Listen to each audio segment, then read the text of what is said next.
there's no other beach like it.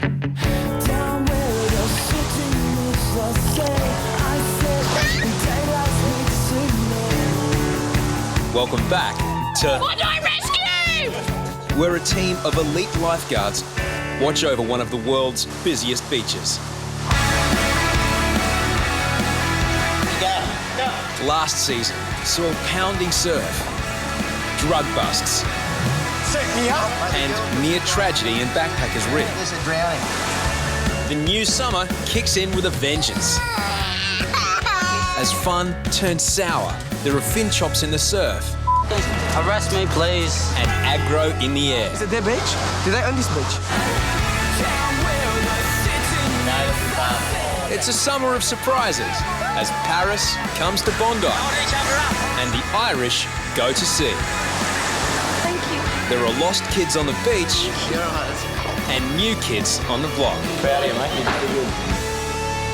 Tonight, the Bondi madness begins. There's chaos on the sand and shark fever in the water.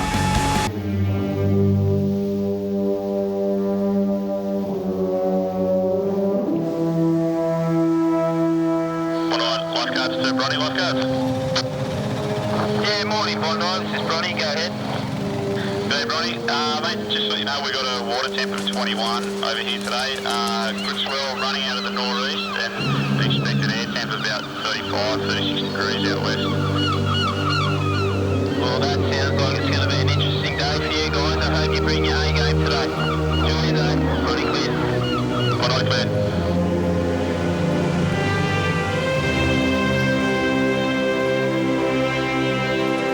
Lifeguards on high alert at Sydney's beaches. Well, we've got a scorcher coming up today, top of 35 in the city. Top of 35 for the city. Very, very hot and humid and unsettled weather for Sydney. The last of the great interceptors. The mark when it comes to the break dazzles collect. On a real busy day, we've got at least 30,000 people down here. That funk has a new day. That style is vintage with a pinch of tough crew. It's an absolute madhouse. There's stuff going on everywhere, in the water, out of the water. No holds barred on the rise. Full track, garage hip-hop. Just the hordes and hordes of people from all over the world, all coming to the one place and trying to get along. Bondi is the most amazing place in Australia. It really puts a smile on my face every day I come down here. The crazy days of a Bondi summer have begun. Once again, spirit right in front of the no swimming sign. 8 men stand guard over a kilometre of beach. By mid-morning, the crowd's grown to 20,000 and lifeguards already have their hands full. Collisions, cuts, bruises and blue bottles.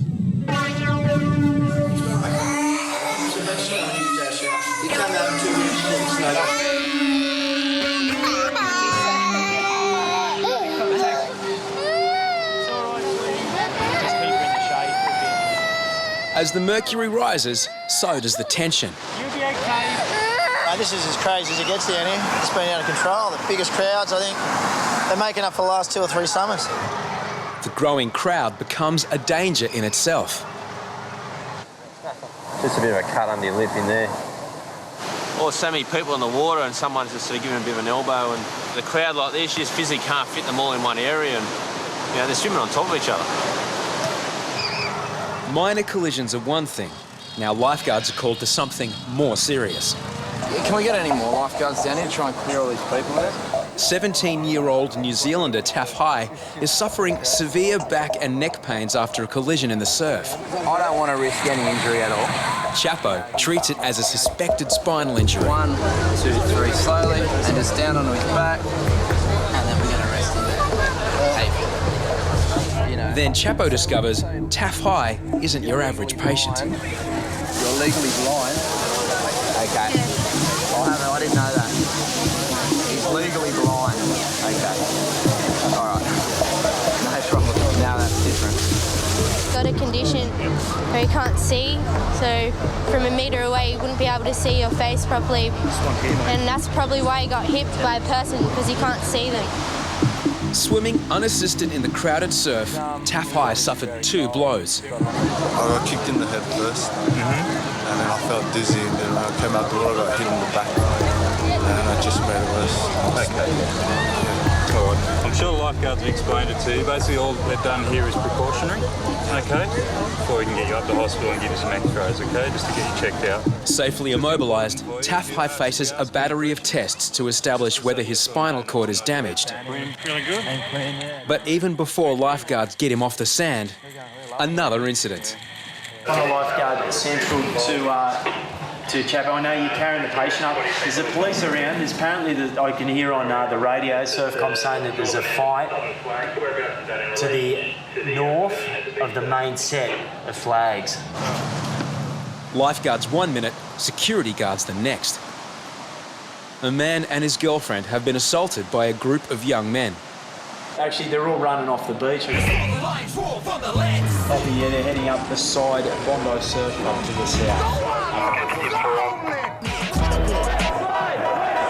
Lifeguards try to keep the peace, but on crazy days like this, the main game has to be saving lives.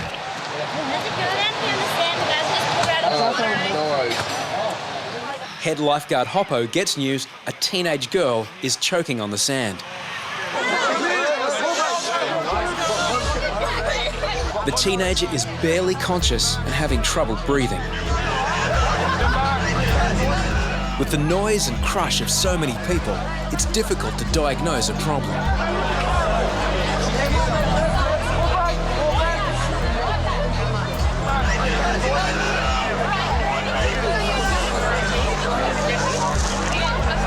What we're going to do, we're going to stand you up, we're going to carry you up. Just pick her up underneath. The lifeguard's immediate concern is to get her off the beach.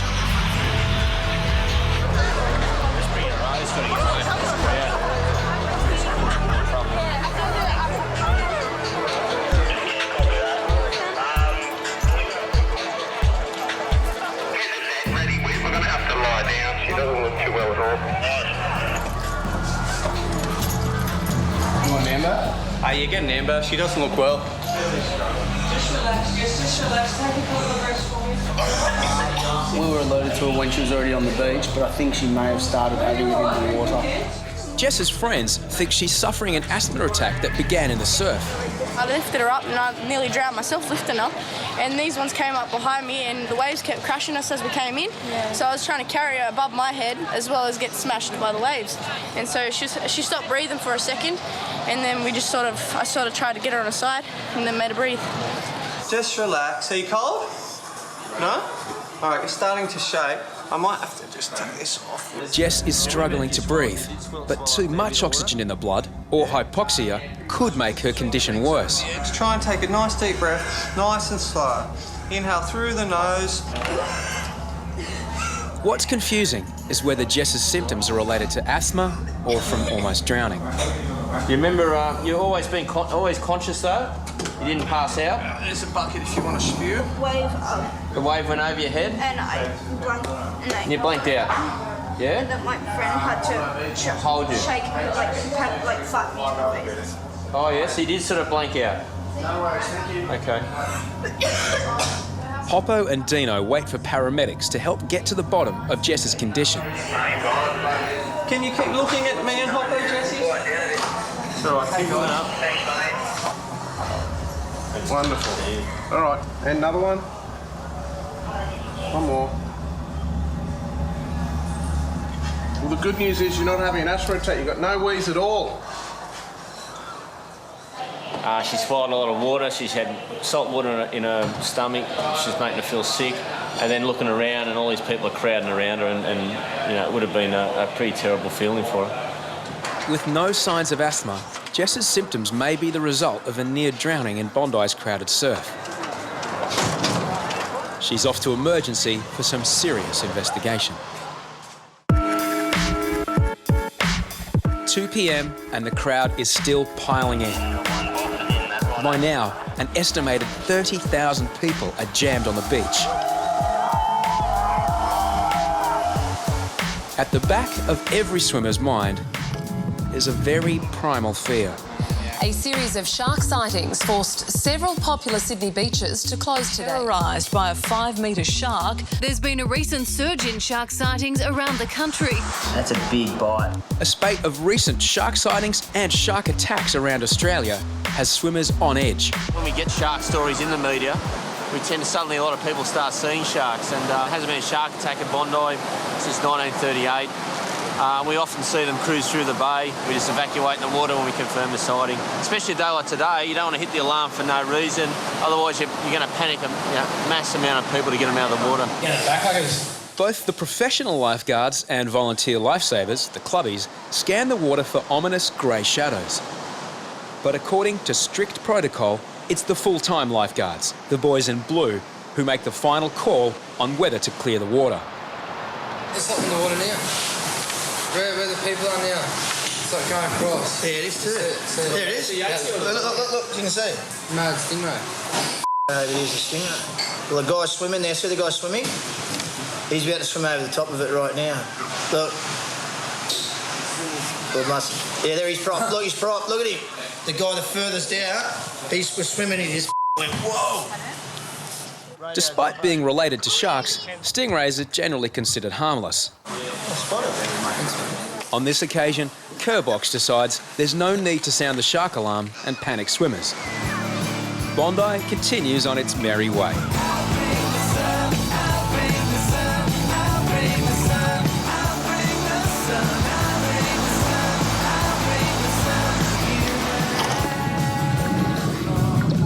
Then, without warning, the shark alarm goes off.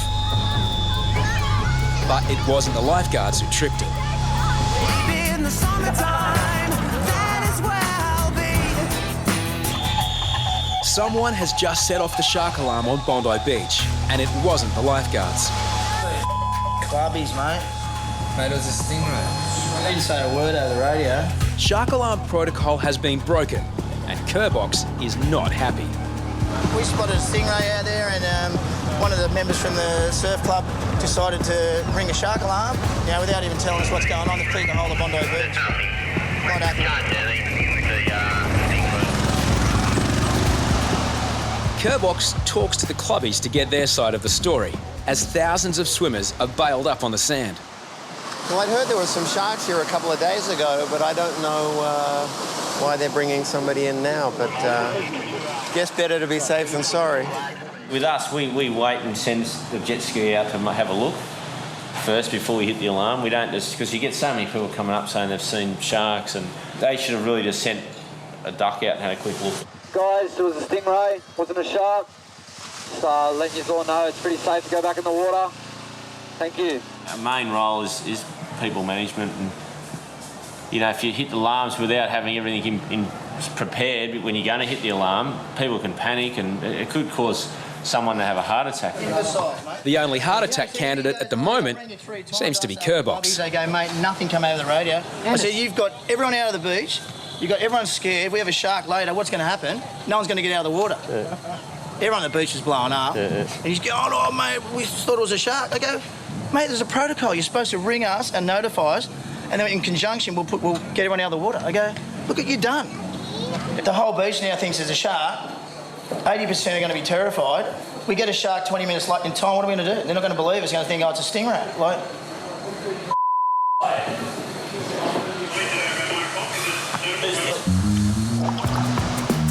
The baking sun soon drives beachgoers back into the surf.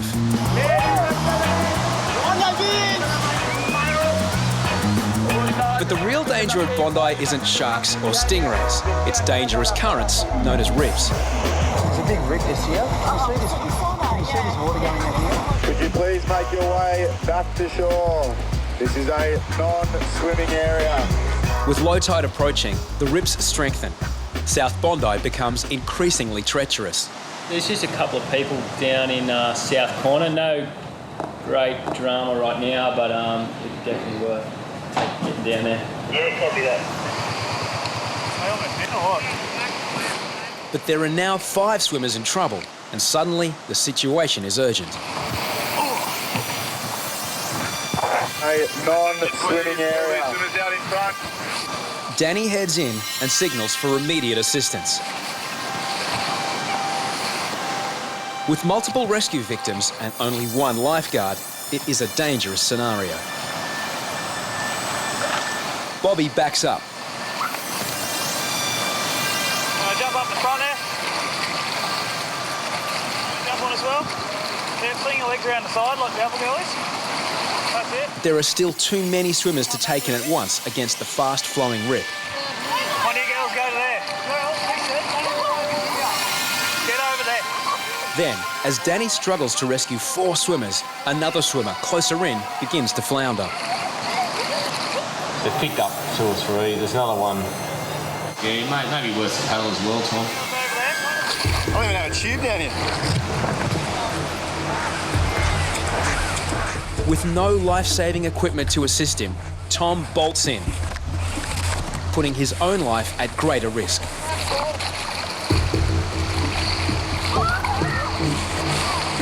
Now, the whole group is being dragged over the reef.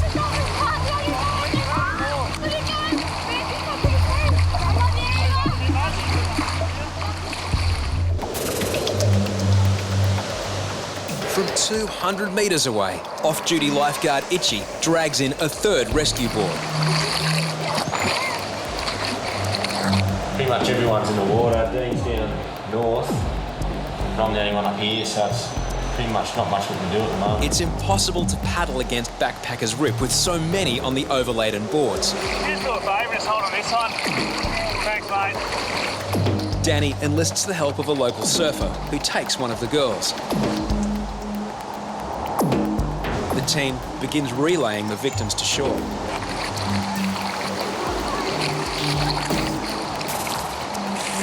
What could easily have been a multiple drowning becomes a joyride. And a tough lesson in the danger of rips.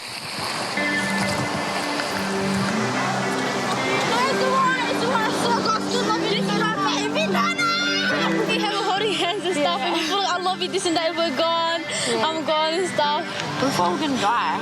Yeah. See these yellow dangerous current signs? Gotta make sure you look at them and not... down there. We were not all the way down there. Yeah. How did you end up there?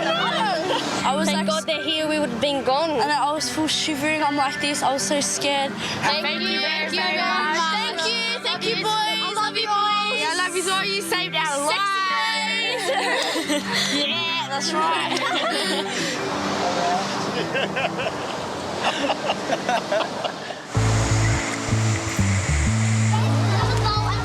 After a false shark alarm cleared the beach earlier in the day, the last thing lifeguards want is another unnecessary panic. But a mysterious shadow has again appeared in the water. Waverley Council lifeguards to Bondi and North Bondi surf clubs. Yeah, I just want to let you guys know we have a visual again on the same stingray, possibly cruising along the beach again. So we just advise at no stage, can you guys hit the alarm, please?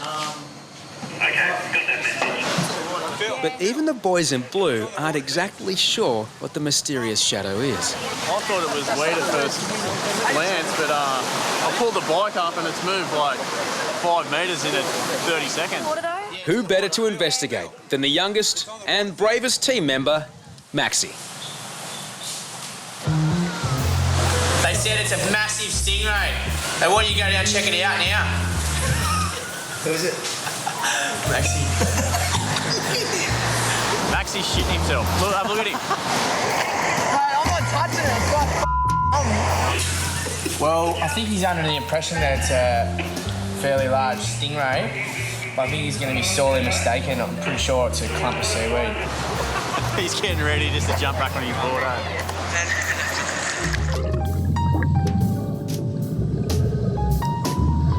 With Maxi reluctant to make contact, Reidy boldly steps in.